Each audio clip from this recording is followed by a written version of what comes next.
गांव की कच्ची गलियों में भीगती हवा चल रही थी, लेकिन घर के भीतर जैसे हवा ही रुक चुकी थी। पुराना मकान, टूटी खिड़कियां, दीवारों पर नमी, और उस नमी से भी ज्यादा बुझा हुआ था वहां रहने वालों का मन। उस घर में 2 बहनें रहती थीं। अनामिका, बड़ी बहन 6 महीने की प्रेग्नेंट। श्रुति, छोटी बहन 24 साल की, पढ़ी लिखी पर अभी अभी नौकरी गई थी। उस दिन सुबह जब श्रुति घर लौटी, उसके हाथ में एक कागज था। चेहरा सूना, आंखें पत्थर जैसी। अनामिका ने देखा और समझ गई, कुछ बुरा हुआ है। क्या हुआ श्रुति? अनामिका ने घबराहट से पूछा। श्रुति ने मुस्कुराने की कोशिश की, लेकिन आंखों में छिपा दर्द उसके झूठ को पहले ही धो चुका था। कंपनी ने कह दिया, रिसेशन है, छटनी हो रही है, मेरी नौकरी खत्म। बस इतना सुनना था। जैसे घर की आखिरी ईंट भी ढह गई। अनामिका का हाथ अपने पेट पर चला गया, जहां 6 महीने की जिंदगी पल रही थी और बाहर की दुनिया में सारी उम्मीदें मर रही थीं। 2 बहनों की दुनिया। उनकी माँ बाप बहुत पहले ही गुजर चुके थे। अनामिका की शादी हो चुकी थी, लेकिन वो इस समय मायके में थी, क्योंकि प्रेगनेंसी के 6ठे महीने में डॉक्टर्स ने आराम की सलाह दी थी। पति मयंक शहर में नौकरी करता था, लेकिन वह पिता की बातों के दबाव में था, इसलिए अनामिका को वापस नहीं बुला रहा था। ससुर जगदीश सिंह, वही आदमी जो हर मौके पर ताना देता था, लड़का चाहिए? रख लो अपनी बेटी को यहीं, हम क्यों पालें? और अब जब श्रुति की नौकरी चली गई थी, तो जैसे जगदीश सिंह को नया मौका मिल गया था जहर उगलने का। पहली चोट। शाम को फोन आया, मयंक का नहीं, ससुर का। श्रुति, तुम्हारी बहन को कह देना, ये 6 महीने का नाटक बहुत हो गया। औलाद की जिम्मेदारी हमारी नहीं। न पैसे भेजेंगे, न कुछ देंगे।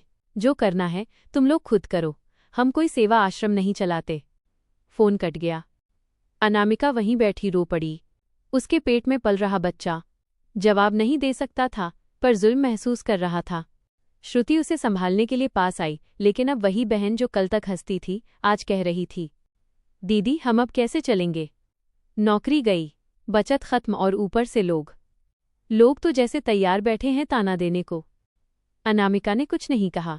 कभी कभी दर्द बोलता नहीं, बस चुपचाप इंसान को अंदर से खोखला करता है। ताने, गालियां और समाज का जहर। गांव में खबर फैलने में वक्त नहीं लगता।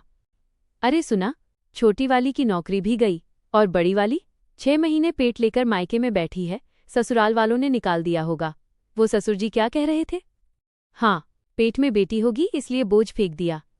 हर घर, हर गली, हर चबूतरे पर उनके घर की इज्जत बिना पूछे बिक रही थी।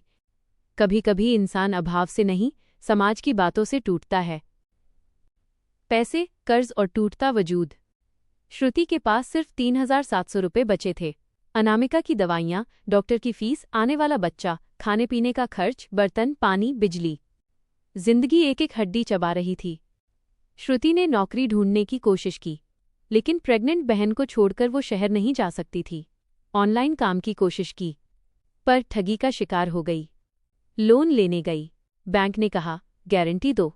रिश्तेदारों ने कहा पहले अपनी इज्जत संभालो, फिर पैसे मांगना। दर्द नहीं, अपनों की बेरुखी सबसे गहरा घाव देती है। रात के सन्नाटे में। उस रात अनामिका सो नहीं पा रही थी। पेट में बच्चा हलचल कर रहा था, जैसे भूख भी उसे छू रही थी। अनामिका ने धीरे से कहा, श्रुति, अगर मैं ना होती तो तुम्हारा जीवन आसान होता। श्रुति ने तुरंत उसका हाथ पकड़ा। दीदी तुम बोझ नहीं हो, तुम वजह हो कि मैं अभी भी खड़ी हूं। अनामिका ने रोते हुए कहा, पता है ना, अगर बच्चा लड़की हुई तो ससुराल वाले मुझे वापस नहीं ले जाएंगे। श्रुति की आंखों में खून उतर आया। तो क्या बेटी होने पर शर्म किसे आनी चाहिए, हमें या उन्हें? कुछ देर बाद कमरा शांत हो गया, पर उन दोनों के भीतर का तूफान। कोई सोया नहीं था। नया संघर्ष। अगले दिन श्रुति ने फैसला किया, मैं कुछ भी करूंगी, पर दीदी और बच्चे को इस नारकीय दुनिया का मोहताज नहीं बनने दूंगी। उसने सुबह 5 बजे उठकर पास के होटल में बर्तन मांजे, दोपहर में सिलाई मशीन ठीक करवाई, शाम को ट्यूशन के लिए बच्चों को बुलाया। पर तीनों काम मिलाकर भी कुल आमदनी 180 रुपये। और उसी रात जगदीश सिंह का फिर फोन आया, और सुनो, बच्चा लड़का हुआ तो लाना, लड़की हुई तो वही मार देना, हम कच्चा बोझ नहीं पालते। श्रुति का पूरा शरीर कांप गया।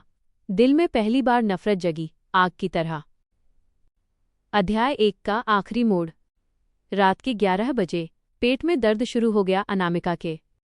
6 महीने में ऐसा नहीं होना चाहिए था। श्रुति घबरा गई। अस्पताल तक ले जाने के लिए ऑटो तक के पैसे नहीं थे।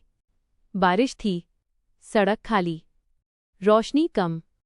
श्रुति ने अपनी बहन को संभालते हुए ईश्वर से सिर्फ एक बात कही, अगर ये दुनिया हमारी नहीं तो कम से कम इस बच्चे को दर्द मत देना। और तभी दरवाजे पर किसी ने जोर से दस्तक दी। कौन था? मदद? बर्बादी? या कोई नई चोट?